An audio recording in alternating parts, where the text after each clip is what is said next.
आज हम भौतिक भूगोल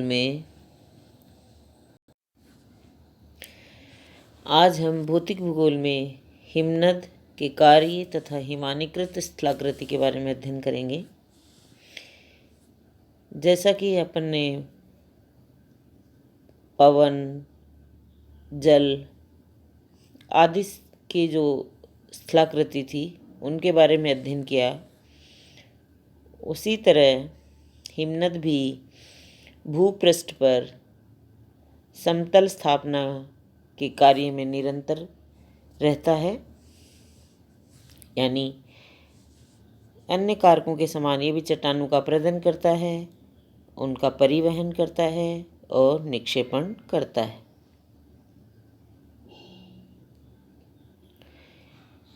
हिमनद धरातल पर सरिताओं के समान ही हिमयुक्त नदियों के रूप में होते हैं, परंतु इनकी गति जो है वो बहुत मंद होती है।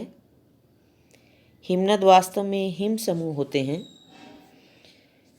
और जो हिम क्षेत्र से गुरुत्व के कारण प्रवाहित होते हैं। हिमनद का निर्माण एक सामान्य प्रक्रिया के अंतर्गत संपन्न होता है। एक होता है हिम रेखा। ये वह रेखा होती है जिसके ऊपर वर्ष भर हिमावरण रहता है और बर्फ पिघल नहीं पाती है।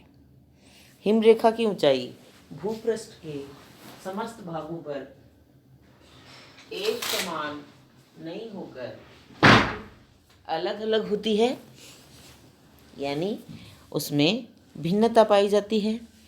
भूमध्य रेखा से जैसे जैसे हम ध्रुव की ओर चलते हैं, हिम रेखा की ऊंचाई कम होती जाती है। इसको अगर अपन देखें तो जैसे दक्षिणी नॉर्वे और दक्षिणी अलास्का में 1666 मीटर, आल्प्स में 3000 मीटर, हिमालय पर्वत में 4300 मीटर से 5300 मीटर और दक्षिणी ग्रीनलैंड तथा दक्षिणी चिली में 666 मीटर और भूमध्य रेखा पर जो पर्वत पाए जाते हैं, उच्च पर्वत 5600 से 6000 मीटर तक ऊंचाई होती है। तो इससे ये स्पष्ट होता है जो हिम रेखा है उस पर जलवायु का सबसे अधिक प्रभाव होता है। अब आता है हिम क्षेत्र। हिम रेखा के ऊपर स्थित भाग जो कि सदैव हिम से ढके रहते हैं हिम क्षेत्र कहलाते हैं। भूपृष्ठ पर कुछ ऐसे भी भाग हैं जहाँ पर सदैव बर्फ जमी रहती है। ऐसे जो भाग हैं उनको स्थायी हिम क्षेत्र कहते हैं। ग्रीनलैंड तथा अंटार्कटिका जो कि सबसे महत्वपूर्ण स्थायी हिम क्षेत्र हैं। अब आता है हिमनद के प्रकार। इसमें हम हिमनद के प्रकार में हिमटोपियाँ, महाद्वीपीय हिमनद, पर्वत हिमनद या घाटी हिमनद और गिरिपद हिमनद के बारे में थोड़ा अध्ययन करेंगे। हिमटोपियाँ, जैसे कि अपन को नाम से ही पता चल रहा है कि कुछ विद्वान हिम टोपियों को हिम चादर का रूप माना है। इनके अनुसार लघु महाद्वीपीय हिमनदों के रूप में हिम टोपियों को स्वीकार किया जा सकता है, लेकिन कुछ विद्वान पर्वतों की चोटियों पर स्थित हिम चादर को हिम टोपी कहते हैं। हिमटोपियाँ अधिक ऊंचाई पर होती हैं जहाँ से कई हिमनदों का निर्माण होता है। जब इन हिमटोपियों के गुरुत्व के कारण हिम निचले ढालों पर हिमनद के रूप में सरकने लगता है, जैसा कि अपन ने पहले देखा कि हिमनद क्या है, वास्तव में हिम समूह होते हैं जो हिम क्षेत्र से गुरुत्व के कारण प्रवाहित होते हैं। तो यहाँ हम क्या बात कर रहे हैं, जब इन हिम टोपियों के गुरुत्व के कारण हिम निचले ढालों पर हिमनद के रूप में सरकने लगता है तो उसे घाटी हिमनद कहते हैं। 50,000 वर्ग किलोमीटर क्षेत्र में विस्तृत गुंबदाकार हिमपिंड को हिमचादर और इससे कम क्षेत्र वाले को, जो इससे कम क्षेत्र वाला हिमपिंड होता है, उसको हिमटोपी कहते हैं। हिम चादर या हिम टोपी के केंद्रीय भाग को हिम गुंबद कहते हैं। ग्रीनलैंड तथा अंटार्कटिका के हिम क्षेत्र मुख्य हिम चादर हैं। अब आता है महाद्वीपीय हिमनद। जब किसी विशाल क्षेत्र में हिम के लगातार संचय के कारण हिम की विस्तृत चादर का विकास हो जाता है तो उस भाग में अलग अलग हिमनद न होकर सारा भाग एक हिमनद के रूप में होता है, और इस प्रकार का जो हिमनद होगा उसका विस्तार अधिक होगा। इस कारण से इन्हें महाद्वीपीय हिमनद कहते हैं। फिर आता है अपना पर्वत हिमनद या घाटी हिमनद। पर्वतीय भागों में ऊंचे स्थानों पर स्थित हिमटोपी से या जो हिम क्षेत्र हैं उनसे हिम राशि जब गुरुत्व के कारण निचले ढाल की ओर नदी के रूप में प्रवाहित होती है तो उसे पर्वतीय हिमनद कहते हैं। और पर्वतीय हिमनद मुख्य रूप से पर्वतीय घाटियों से प्रवाहित होते हैं, अतः इन्हें प्राय घाटी हिमनद भी कहते हैं। यानी पर्वतीय हिमनद और घाटी हिमनद दोनों का एक ही तात्पर्य है कि हिम क्षेत्र से जब हिमराशि गुरुत्व के कारण निचले ढाल की ओर नदी के रूप में प्रवाहित होती है तो उसे हम पर्वतीय हिमनद कहते हैं। फिर आता है गिरिपद हिमनद। जब पर्वतीय भाग से कई घाटी हिमनद नीचे उतरकर पर्वत के आधार या तली पर एक दूसरे से मिल जाते हैं तो उस विस्तृत हिमनद को गिरिपद हिमनद कहा जाता है। जो अपन ने घाटी हिमनद की बात की थी वो नीचे उतरकर जब पर्वत के जो बेस है या फुट है वहाँ पर एक दूसरे से मिल जाते हैं तो उसको हम गिरिपद हिमनद कहते हैं। और इस तरह के जो हिमनद हैं वो ठंडे भागों में ही मिलते हैं, क्योंकि गर्म भागों में नीचे उतरने पर इनकी पिघल जाने की संभावना रहती है। और गिरिपद हिमनद की गति नीचे उतरने के बाद मंद हो जाती है। अलास्का का मेलास्पिना ग्लेशियर जो है वो इसका मुख्य उदाहरण है। तो ये थे अपने कुछ हिमनद के बारे में अपन ने अध्ययन किया। अब है इनका अपरदनात्मक कार्य। किसका? हिमनद का। हिमनद अपरदन के अन्य कारकों के समान, अन्य कारक मतलब जैसे पवन है, सरिता है, भूमिगत जल है,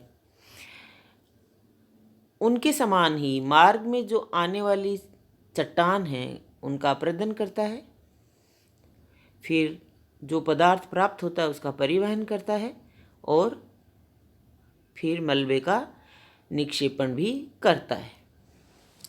लेकिन हिमनद के जो अपरदनात्मक कार्य हैं उसके बारे में विद्वानों में दो प्रकार के मत प्रचलित हैं। कुछ विद्वान मानते हैं कि हिमनद सेल को संरक्षण देता है, क्योंकि ये ऊपर से सेल को ढके रहता है, हिमजव जमी रहती है, अतः हिमनद का अपरदनात्मक कार्य नगण्य होता है। इस विचारधारा को संरक्षण संकल्पना और जो इसके समर्थक हैं उनको संरक्षणवादी कहा जाता है। इसके विपरीत एक दूसरा जो समूह है विद्वान है वो इसके अपरदनात्मक कार्यों में विश्वास करता है। रेमजे तथा टिंडल विद्वानों के नाम हैं। उनके अनुसार हिमनद अपरदन का एक सक्रिय कारक होता है तथा इसके अपरदन द्वारा विभिन्न प्रकार के स्थल रूप का प्रादुर्भाव होता है। हिमनद न केवल अपने अपरदन द्वारा जो पहले से निर्मित स्थल रूप हैं उनमें परिवर्तन करता है, बल्कि नए स्थल रूप का निर्माण भी करता है। इस तरह से हम ये कह सकते हैं कि हिमनद अपरदन का एक प्रभावशाली कारक होते हुए भी चट्टानों का कुछ सीमा तक रक्षक भी है।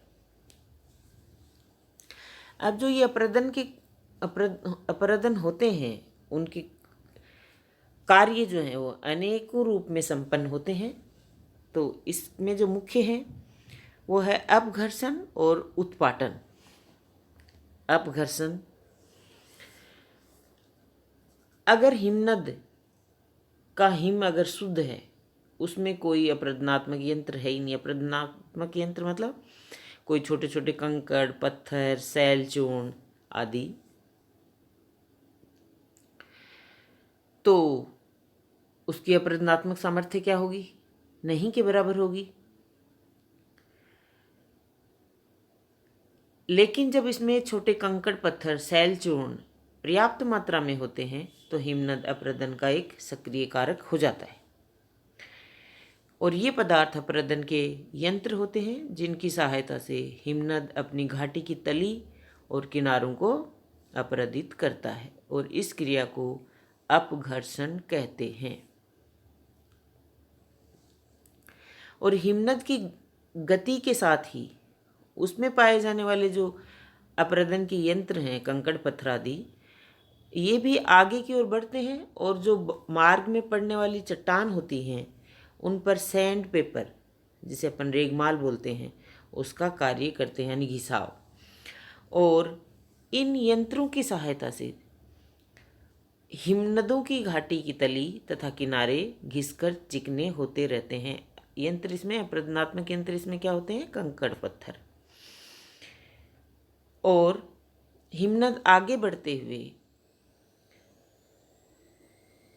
जो उसके साथ चलने वाले पदार्थ हैं वो धरातल को खुरसते हुए चलते हैं, जिसके कारण जिस भी सैल पे ये जो खुरसते हुए चलते हैं उस पे कई प्रकार की धारियाँ बन जाती हैं, और ये धारियाँ अपघर्षण के फलस्वरूप ही बनती हैं।